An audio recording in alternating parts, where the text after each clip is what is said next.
Hello everyone, good morning, good afternoon, good evening. Hello, my name is Noemi Mariette Vilikpitan, accredited sales associate, loan processor of RSBC Bulacan Prime Marketing Consulting, and marketing arm of CTBC Bank. So I wanna share with you our loan services offer. So we offer salary sketch cash loan. So specifically ito po ay isang personal loan na nag-i-aim na makatulong sa ating kababayan or kababayan that is employed, businessman, and for their personal consumption, education, pang-improve ng kanilang mga businesses, and etc. So, what good in our personal loan or the salary sketch cash loan? First, we have no co-maker.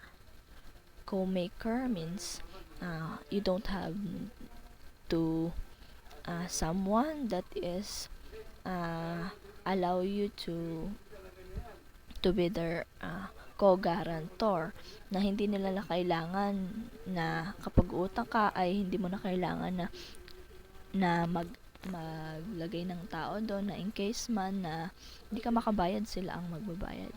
You don't have to do that. So also with no collateral din po kami, meaning if hindi ka makabayad, hindi kami yung bangko kukuha ng mga bahay, properties, or parang hahatakin yung bahay mo. So, wala pong ganon. And, mababa lang po ang interest rate natin. Nagre-reduce po siya sa 1.49% to 1.99%, which is talagang mababa na po talaga compare sa mga other banks.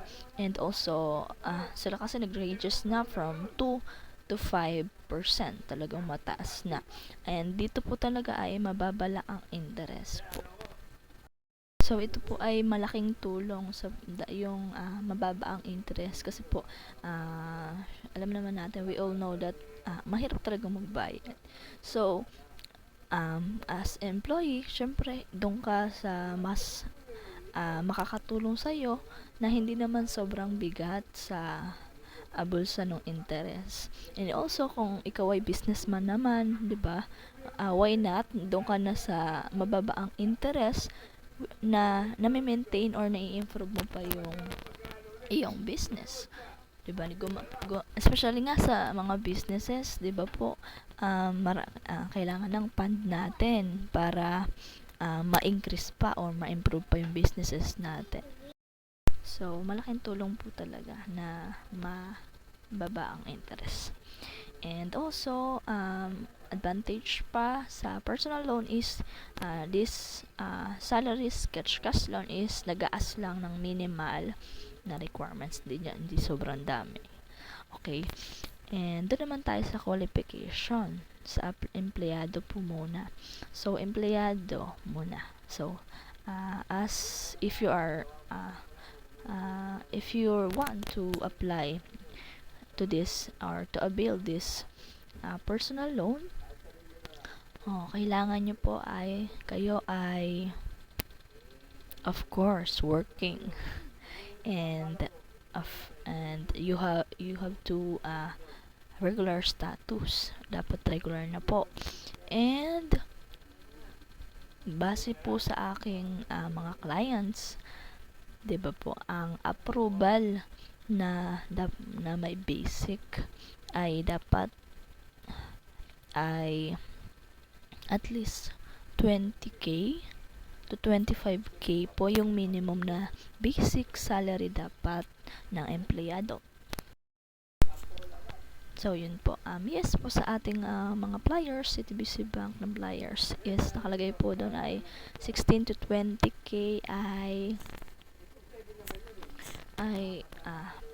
ang kanilang nire-require na basic, but as experience ko po sa aking mga clients ay mababa po talaga ang approval rate kapag mga ganun lang po yung basic. So, doon na po tayo sa ang nagiging doon na po tayo sa malaki ang chance. So, dapat po ay 20 to at least 25k minimum yung salary po. And also, dapat po ay yun po, first is dapat regular status, and dapat po ay yung basic nyo ay wages, ang minimum po ay 20k, 25, 20 to 25k yan, pwede na po. And dapat po ay kung kayo po ay may utang, yes, kung kayo po ay may existing na loan, ay dapat po hindi siya nag-overflow or parang wala na pong natitira sa inyo. So, kailangan po, if kayo po ay may utang, dapat po ay meron pang at least nagsi 60% lang po siya dun sa inyong basics. Kasi tutuusin ni bangko yan. Kaya kailangan dun sa basic nyo ay at least yung 60% lang yung kasama na yung mga expenses nyo. 60% lang yung nagamit. So, meron pa kayong 40% na extra na or mga pwede nyo pang gamitin. And also, dapat po ay walang cancel card. If meron man pong cancel card, ay dapat po ay okay lang po yun. Kailangan lang po ay meron kayong certificate of full payment or clearance na nag-prove na kayo ay talagang bayad na kayo ay nakabayad ng maayos. Kasi po ay as a bangko, syempre kahit nga po sa tao, 'di ba? Kapag parang meron kang history na hindi ka nagbayad sa isang tao, ay syempre hindi ka na po utangin. So, kaya natin kailangan ng clearance sa bangko or mga cancel card na cancel natin. Ito yung nagpapatunay na tayo ay maayos magbayad. At inaayos natin yung ating 'di ba, credit profile. And also po, dapat po kayo ay belong sa company na at least may 100 or more employees.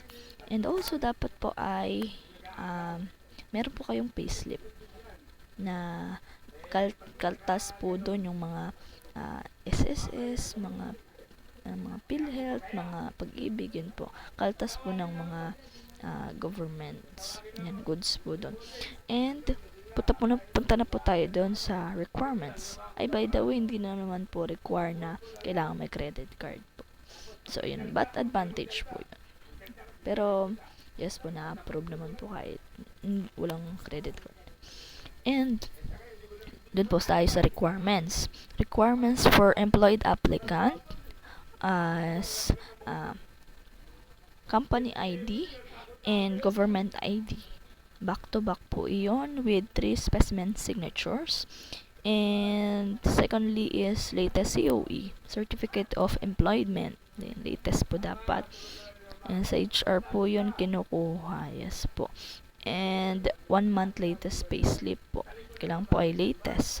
And lastly is latest proof of billing, such as yun po mga Meralco bill, electric bill, water bill, cables, diba, phone bills, opo, mga internet bills. And also, yun lang po, 4 lang po sila. Kaya, yun nga po ang like other sa bangko po, pag naglo-loan kayo, napakadami. Ito po ay at least 4 lang. Company ID, government ID. By the way, sa government ID po is, ang ina-accept po is mga primary government ID. Hindi po pwede yung PhilHealth po. So, yung primary government ID po natin is mga passport, voter's ID, driver's license, ay mga UMID, yan po ang mga primary. And, yun lang po yung 1 month payslip and latest proof of billing. So, doon naman po tayo sa mga ating mga businessman. So, ang qualification po doon, dapat ang inyong business ay 3 years na or counting ang inyong business na establish na po siya ng 3 years, ay dapat din po ay mga government, uh, legally, ano po siya, may mga DTI, mga ganyan, may mga DTI po tayo, business permit, mga complete permit po tayo. And, yun po, dapat, and also dapat po ay mayroon kayong passbook. Kaya, passbook, mga bank account, kasi po ay, ayun po, kaya kailangan po yon ay, kasi po may mga, ayun po, may nag-i-inquire din po sa akin, mga businessman, gusto nilang umutang, pero wala po silang passbook account or mga credit card, mga bank account. So, the reason po bakit nag-a-ask si bangko ng bank account, syempre po ay to sure din po na talagang may pera. Kasi po, yes po, may maganda yung business, pero wala kang makitang proof na siya talaga ay may money. So, yun po ay isa rin sa requirements, kaya kailangan po natin ng passbook account. And dapat po ang inyong nagiging income monthly ay yun po mga 100,000 per month. And yung yun po gross income po. And also po dapat po ay yun po ang okay lang po rin yung may mga utang, but like dun po sa ating mga employees, dapat po at least 60% po ay may natitira naman po. So yun po. So yun po ang requirements naman po sa ating mga businessman. Ito po, medyo marami sila. 2 copies or photocopies or of 2 valid government ID with 3 specimen signature of applicant and DTI business permit if sole proprietor and GIS if incorporation. And kailangan din po natin ng audited financial statement year 2023 with BIR and bank cert with 6 months bank statement po. Pwede rin nga po yung passbook. And also latest bills po under residence po. So yung bills po natin ay kailangan lang po doon kayo ay nakatira. Regardless po kung hindi po nakapangalan sa inyo, okay lang po yan. So yun po. And list of at least suppliers and clients po. And lastly is yung picture, photos of signage of the business. Yung ano nyo lang po, pangalan po, yung pinaka-itsura po, signage ng inyong business. So yun po. Doon naman tayo sa sample computation na usually tinatanong po magkano ang kanilang babayaran buwan-buwan. So ito po yung sample. Nagbigay po ko ng sample dito. For example po sa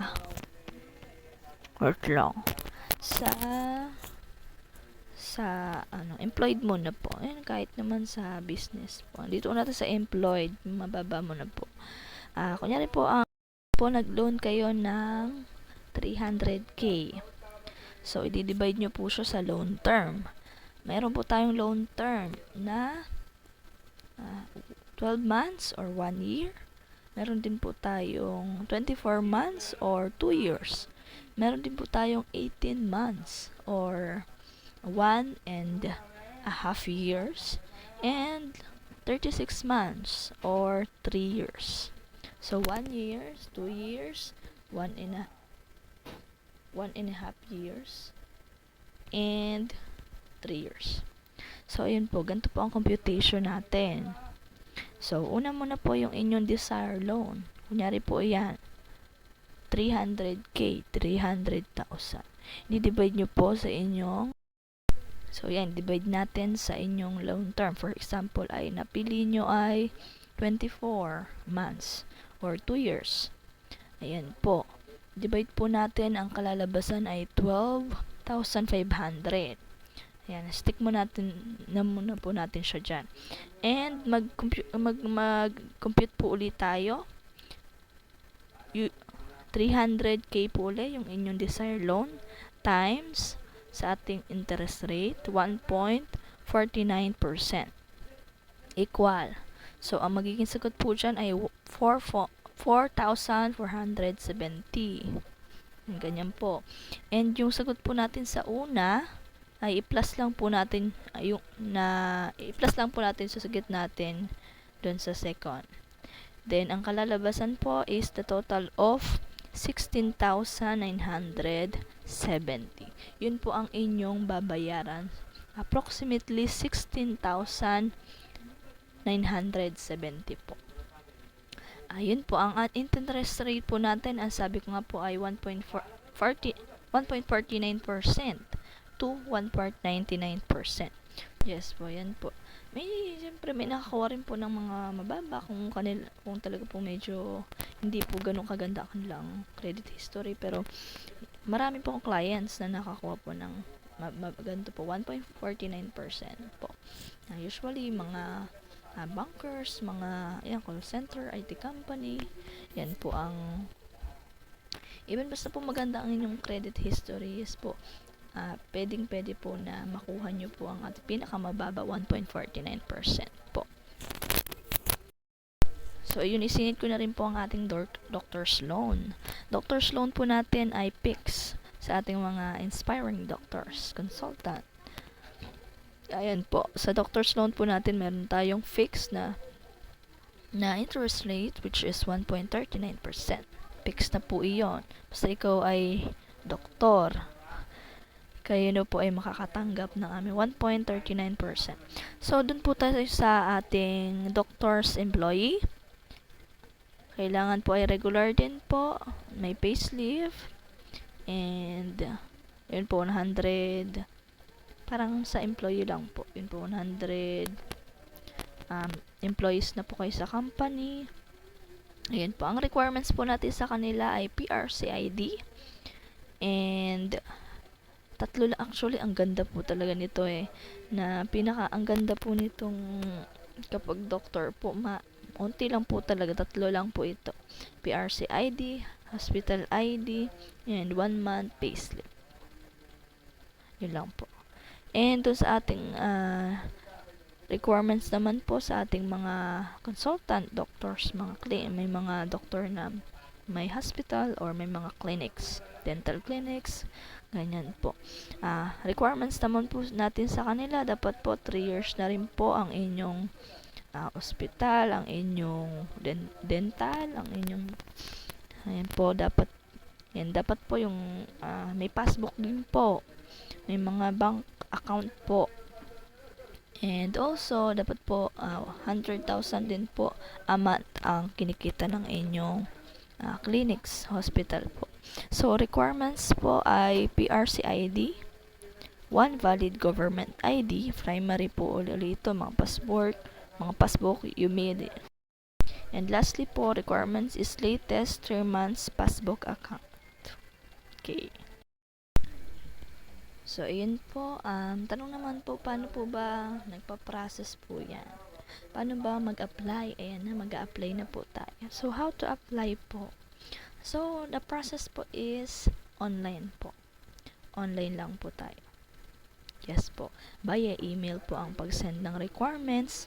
Then, nationwide po tayo. Although, ako po ay employed dito po sa Bulacan. We cater Luzon, Visayas, Mindanao, nationwide po. But sadly, hindi pa po kami nag-a-assist, hindi pa po kami nag-a-accept sa mga foreigners or nasa abroad, OFW po. And then, so yun po, ang process natin is online.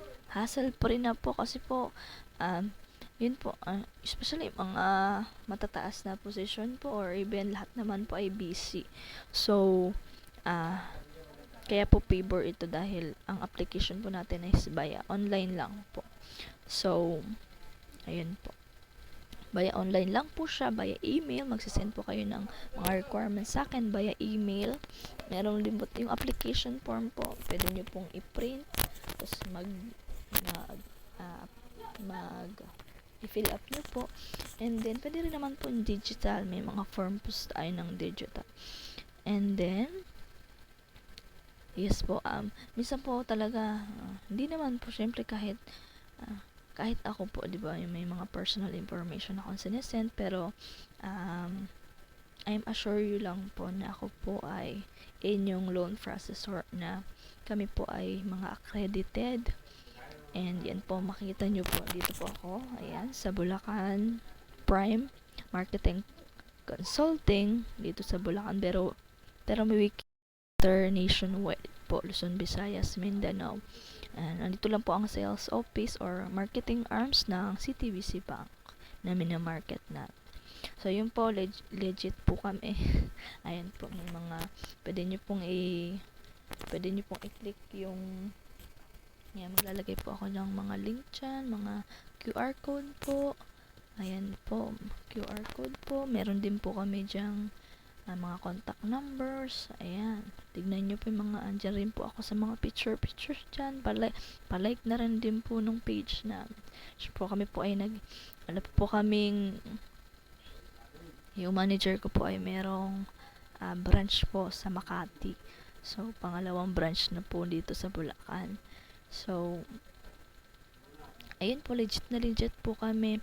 Ayun po, may mga page talaga po kaming legit po talaga. Meron kaming sales associate po, si Ma'am Mona, sales director, si Sir Tim. So, ayan po. Diyan pwede, mga malapit po sa amin, pwede rin po kayo pumunta dito. Dito na po kayo mag-apply. Located po kami sa, ayan po, sa Makapilapil, San Ildefonso, Bulacan. Sa second floor po, landmark na po ay sa Maxigas. Second floor po, ayun po, makikita nyo na po yung aming signage dyan. Bulacan Prime Marketing Consulting. So, ayun po, legit po kami. At kami pong mga sales associate, loan processor, kami po ay may mga pinirmahan din po na yun po sa mga consent po natin. Kami po ay makukulong kapag ginamit namin ang inyong mga impormasyon sa other purposes. So, yun din po. Kami po ay nagtatrabaho lamang po ng maayos. Yes. So, dun po sa nagtatanong kung legit, yes po. Legit na legit na legit. So, ayan po. Legit kami. So, yun po. Online lang po ang ating applications. Tapos po, para po hassle free din po at hindi kayo nag-access sa pamasahe po, di ba po? Doon na lang po sa pag-claiming na lang po kapag approve na po kayo, tsaka po kayo magmamasahe, mag-transportation po sa bangko, nearest ni CTBC Bank po. So, ayun po. Yun lang po.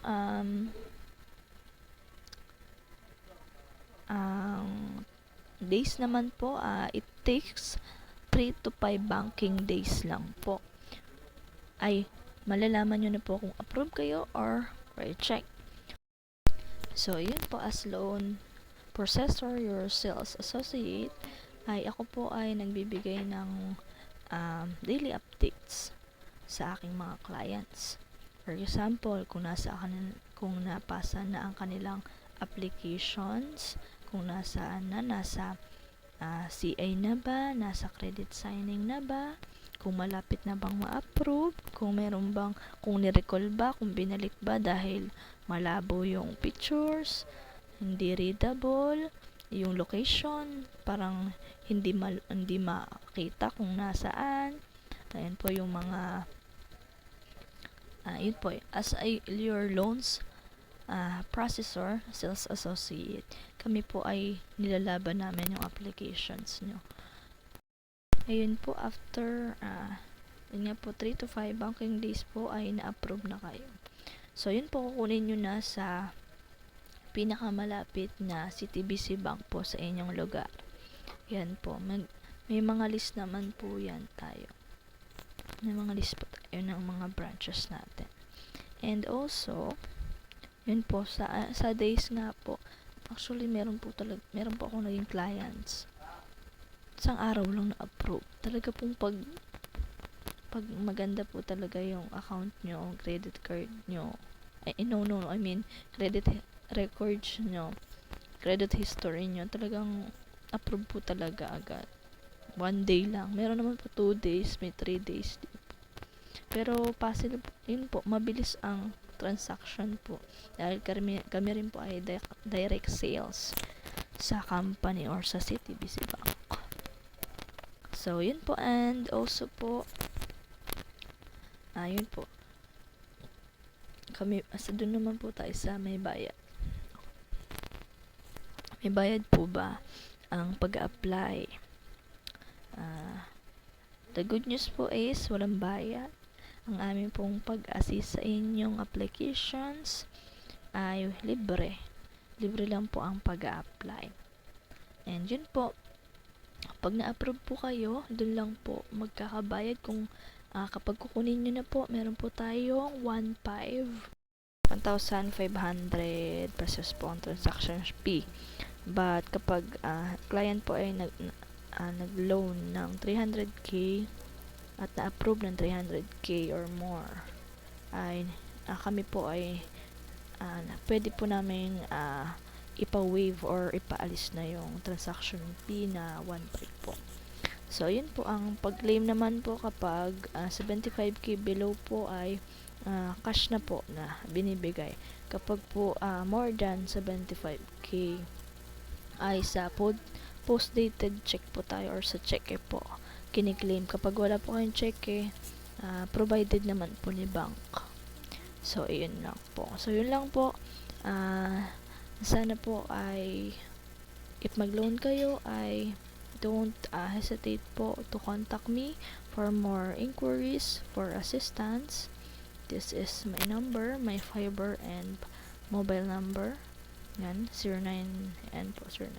And also, you can reach me out in my LinkedIn account, in my Facebook po, although my Facebook is not that hindi po ko pala post, but yan po, yan po yung ating FB. Pwede nyo rin po kaming yan, mag-chat kayo sa aming FB page sa yan po, state na lang po na kayo po ay guided by me, Miss Noemi, dyan po sa aming FB page. So, yun lang po. Thank you and God bless.